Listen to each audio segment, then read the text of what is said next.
அனைவருக்கும் வணக்கங்கள். நாணயங்கள் சேகரிப்பாளர்களுக்கு ஒரு நாணயமான பதிவு. காலையில் இன்றைக்கி ஒரு ரூபா நாணயம் உங்களுக்காக. இது என்னோடய ஆல்பம் 1947 2004 வரைக்கும் வச்சுருக்கேன். All mint A to Z. இதில் நோ டவுட்டு. பாருங்கள் வாங்க.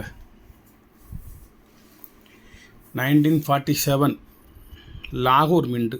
லாகூர் மின்ட்டுனா ஈயருக்கு கீழே எந்த விதமான மின்ட்டும் இருக்காது. ஆனால் கல்கட்டா கிடையாது. இதுக்கு பேர் லாகூர் மின்ட். இது Mumbai mint. 1950 Mumbai mint. 1954 Mumbai mint. Rare.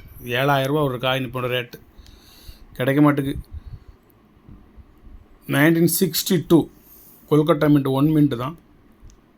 64 இது காமன் காயின் கிடையாது, கமாமரேட்டிவ் காயின் உள்ளே வச்சுருக்கேன். அதில் 69 கமாமரேட்டிவ் காயின் மகாத்மா காந்தி. இது நேரு, இது காந்தி. இது 62க்கு அடுத்து 75 தான் ஸ்டார்டிங் காமன் காயினில். ஆனால் இடையில 70, 71, 72, 73, 74 இருக்குது. ஒவ்வொரு நாணயமும் 15,000 செட் ஆகுதுன்னா 25,000 ரூபா. ஆனால் இது ரெண்டும் இடையில வேறு வருடங்களில் ஒரு கமாமரேட்டிவ்ஸ் இருக்குது. அதனால் அதை உள்ளே வச்சுருக்கேன். 75லேருந்து 2 மின்ட்டு வந்துடும் எல்லாத்துலேயும். 75 மும்பை, 75 கொல்கட்டா, 76 மும்பை, 76 கொல்கட்டா, 77 மும்பை. 77ல் கொல்கட்டா இருக்காது, அது 1 மின்ட்டு தான். 78 மும்பை, 78 கொல்கட்டா, 79 மும்பை, 79 கொல்கட்டா, 80 மும்பை, 80 கொல்கட்டா. இந்த வாரம் தெளிவாக காமிக்கிறேன்.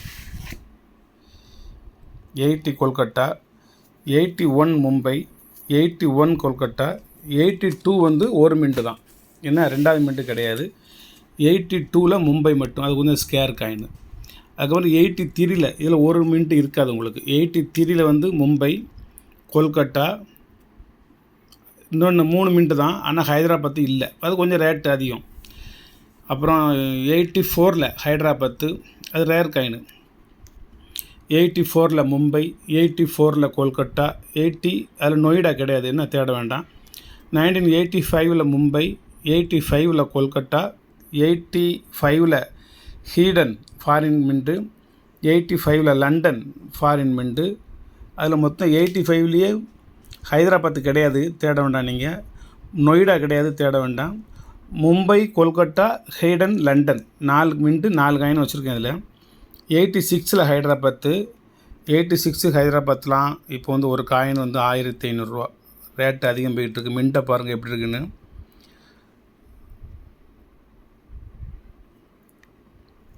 அதுக்கப்புறம் 86ல் மும்பை, 86ல் கொல்கட்டா, 86ல் நொய்டா கிடையாது. 87ல் ஹைதராபாத்து, 87ல் மும்பை, 87ல் கொல்கட்டா, 87ல் நொய்டா கிடையாது. 88 இங்கே என்னமோ இருக்குது. 86 மேலே காமிச்சிட்டு கீழே வரணும். 88 ஹைதராபாத்து, 88 மும்பை, 88 கொல்கட்டா, 88 நொய்டா. இது கொஞ்சம் ரேர் காயின், கொஞ்சம் விலை அதிகமாக போயிட்டுருக்கு. மின்ட்டை பார்த்துக்கோங்க. நொய்டாவா மும்பையா என்னென்னு மின்ட்டை பார்த்துக்கோங்க.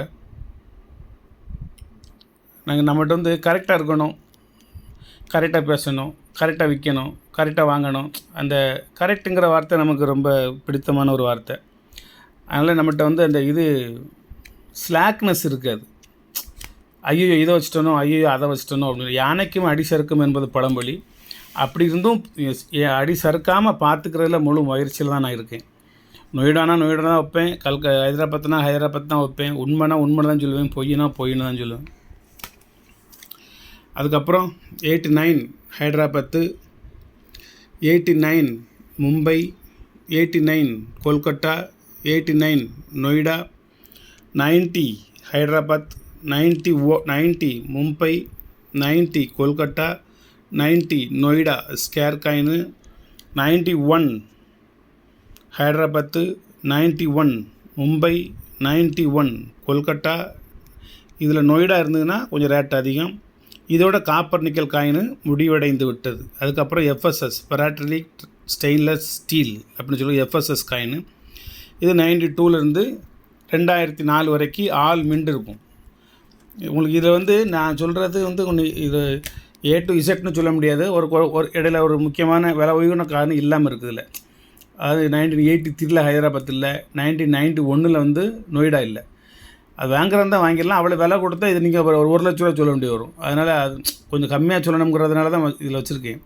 ஆனால் இதில் 47 லாகூர் மின்ட்லாம் உங்களுக்கு ரேர் காயின். 54 86 ஹைதராபாத்து, 88 நொய்டா, 87 89லாம் ஹைதராபாத்து. மற்ற எல்லாமே ஓரளவுக்கு நல்ல கண்டிஷனான காயினாக திருப்தியான முறையில் பார்த்தா சரி ரைட்டு ஓகே அப்படின்னு சொல்கிற அளவுக்கு. இதையே பாலிஷ் பண்ணி அதை அடித்து இதை அடித்து பளபளன்னு கொண்டு வந்து யூஎன்சின்னு சொல்லி கூட ஒரு 500 1000 வச்சு விற்கிற குரூப்பு இருக்குது. நமக்கு அது தேவையில்லை. நான் கைட்டு விபூதி போட்டு தேய்ச்சி கொஞ்சம் பளபளன்னு ஆனாலும் நான் சொல்லிடுவேன், இது நான் கொஞ்சம் விபூதி போட்டு தேய்ச்சி கொஞ்சம் நீட்னஸாக கொண்டு வந்திருக்கேன் அப்படின்னு சொல்லிடுவேன். நம்மகிட்ட எதுவுமே உள்ள ஒன்று வச்சுட்டு வெளியே ஒன்று பேச முடியாது. அது என்றைக்கும் நிலைக்காது. உண்மை தான் என்றைக்கும் ஜெயிக்கும். தோல்வி ஜெயிப்பது போல் ஒரு மாயையை உருவாக்கும். ஆனால் அது நிரந்தரமானதல்ல. என்றைக்கும் பொய் பேசுகிறவன் டப்புன்னு மேலே போய்கிட்டே இருப்பான். அந்த உண்மை பேசுகிறவன் சீரழிஞ்சிக்கிட்டே இருப்பான், ஃபீல் பண்ணிகிட்டே இருப்பான். ஆனால் உண்மை ஒரு நாள் ஜெயிக்கும், பொய் ஒரு நாள் தோற்கும். அதான் இயற்கை, இறைவன் அளித்த கட்டளைகளில் அது ஒன்று. ஒரு அற்புதமான ஒரு கலெக்ஷன் கொடுத்துருக்கேன் உங்களுக்கு. அப்போ தான் வந்தேன். இன்றைக்கி தான் ஏதாவது ஒன்று ப்ரிப்பேர் பண்ணணும்னு நினச்சிருக்கேன் என் மனசில். ஒரு 5 ரூபா கமாமினிட்டிஸ் காயின் ஒரு செட்டு போடலாம்னு நினச்சிருக்கேன். ப்ரிப்பேர் பண்ணி அதை ஃபோல்டர் போட்டு அப்புறம் டேக் பண்ணி அதை எழுதி அப்புறம் ரேட்டு பார்த்து அப்புறம் அதில் 1க்கு 4 ஒரு பங்கு கொடுங்கன்னு உங்கள்கிட்ட சொல்லி ஒரு பதிவு போட்டக்குள்ள இன்றைய பொழுது சரியாக போகும். சரி, இன்றைய பொழுது இனிதான் ஒரு பொழுதாக அமைவதற்காக இறைவனை வேண்டிக் கொள்கிறேன். இன்றைக்கு சண்டே, இங்கே அடிக்கிற வெயிலில் வெளியில் போக முடியாது. தென்பொதிகை தென்றல் தவழ்ந்து வரும் தென்காசி சீமையிலேயே இவ்வளோ வெயில் அப்படின்னா மற்ற ஊர்களில் இருக்கிறவங்கள நினச்சி நான் ரொம்ப மன வேதனைப்படுறேன். எப்படி தாக்கு பிடிக்க போகிறீங்கன்னு சொல்லி. வெளியில் அலையாதீங்க. உதடுகள் வெடிச்சிரும், முகத்தில் பழுத்து வந்துடும், தலைக்கு மேலேயே பழுத்துட்டு வந்துடும், டயர்ட்னஸ் ஆகும். அடிக்கடி நிறைய தண்ணி குடிங்க, மோர் குடிங்க, இளநீர் குடிங்க. இந்த கோக்கு பெப்சி இதெல்லாம் வாங்கி நிறையா அருந்தாதீங்க. இயற்கை பானங்களை குடிங்க. அதிகபட்சமாக நீங்கள் மோரில் ஆற்றி குடிங்க. மோர் ஆற்றி நிறைய குடிங்க. உடம்புக்கு புத்துணர்ச்சி தரும், மனசுக்கும் உடம்புக்கும் குளிர்ச்சியை தரும். கொஞ்சம் எச்சரிக்கையாகவே இருங்க நண்பர்களே. இந்த கோடை காலம் முடிந்த வரைக்கும் கொஞ்சம் எச்சரிக்கையாக இருங்க. வீட்டை விட்டு எங்கேயும் போகாதீங்க. வெளியில் உங்களுக்கு யார் காத்துக்கிட்டு இருக்கான்னு நினச்சி போகிறீங்க? நீ எப்பண்டா வருவேன், ஒன்றைக்கு ஒரு 1000 2000 ஒன்றை சோழி முடிக்கலாம்னு நினச்சி எதிர்பார்த்து காத்து கொண்டிருக்கின்ற நண்பர்களை தேடித்தானே போகிறீங்க. இல்லை நீங்கள் வெளியே போனால் உங்களுக்காண்டி வா மக்கா வா நம்ம கடையில் வச்சு சாப்பிட்டு வருவோம், அங்கே போவோம்னு சொல்லி உங்களுக்காக வேண்டி யாரேனும் ஒரு பைசா செலவழிப்பதற்கு தயாராக உள்ள நண்பர்கள் இருக்கின்றார்களா உலகத்தில்? யோசிச்சு பாருங்கள். எங்கேயும் கிடையாது. உன்னை சோழியை முடிக்கிறதுலாம் குறியாக இருப்பேனே தவிர உனக்கு ஒரு உதவி செய்யணுங்கிற ஒரு இதே இல்லை. உன் செல்லை பிடுங்கி அவனே உன்னுடைய பாஸ்வேர்டு நம்பர்லாம் போட்டு உன் பேலன்ஸை பார்ப்பான். அந்தளவுக்கு நீ அவங்க கூட இன்வால்வான ஒரு நண்பராக இருக்க. உன் ரகசியத்தை பூரா சொல்லிடுது. அப்புறம் மாட்டிகிட்டு முழிச்சுட்டு ஐயோங்கிற ஒரு எக்ஸாம்பிள். ஒருத்தர் அரசு ஊழியர் தான், அவன் நண்பனும் ஒரு அரசு ஊழியர் தான். அவனுடைய சகோதரிக்கு திருமணம், 10 லட்ச ரூபா கவர்மெண்டில் லோன் எடுக்கிறான். சகோதரியின் திருமணத்தை முன்னிட்டு பத்திரிக்கையெல்லாம் வச்சு லோன் எடுக்கிறாரு. அவர் கவர்மெண்ட் ஸ்டாஃபாக இருக்கிறனால அதுவே அவருக்கு ஒரு கேரண்டி தான். இருந்தாலும் இன்னொரு ஊழியரை அவங்க கேரண்டி கேட்குறாங்க சப்ஸ்டியூட்டாக. உடனே இந்த நண்பனை கூட்டி போய் அதில் கையெழுத்து போட சொல்லிடுதான். தங்கச்சி கல்யாணத்துக்கு அது எல்லாம் உண்மை தான். ஆனால் சம்பவம் பூரா உண்மை தான். தங்கச்சி கல்யாணமே அப்படின்னு சொல்லி கூட போய் கையெழுத்து போட்டு 10 லட்சத்தையும் வாங்கி கொடுத்து தங்கச்சிக்கு நகை எடுத்து தங்கச்சி சீரஞ்சீரமாக கட்டி கொடுத்துட்டான். இவன் இந்த ஊரில் வேலை பார்த்துக்கிட்டு இருந்தவன் அவனோட சொந்த மாவட்டத்துக்கு மாறுதலில் போயிட்டான். மாறுதலில் போய் இந்த சம்பள பர்டிகுலர்ஸ் எல்லாம் மாவட்டம் டு மாவட்டம் போயிருமா, கருவூலத்துக்கு போயிருமா. இங்கே இவனுக்கு அந்த லோனு அமௌண்ட்டை பிடிக்க முடியாமல் போச்சு. கெட்டாமல் அப்படி விட்டுட்டு போயிட்டான். அப்போ கெட்டாமல் அப்படி விட்டுட்டு போன உடனே கூட வேலை செய்கிற ஜாமீன் போட்ட அந்த அரசு ஊழியரோட சம்பளத்தில் பிடிக்க ஆரம்பிச்சிட்டாங்க. அவங்க கொஞ்சம் கஷ்டப்பட்ட குடும்பம். இந்த சம்பளத்தை வாங்கி தான் அவன் 2 பிள்ளைகளையும் காப்பாற்றி படிக்க வச்சு மனைவியும் காப்பாற்றி கொண்டு வரணும். மாதம் ஒரு 20,000 வைங்களேன்.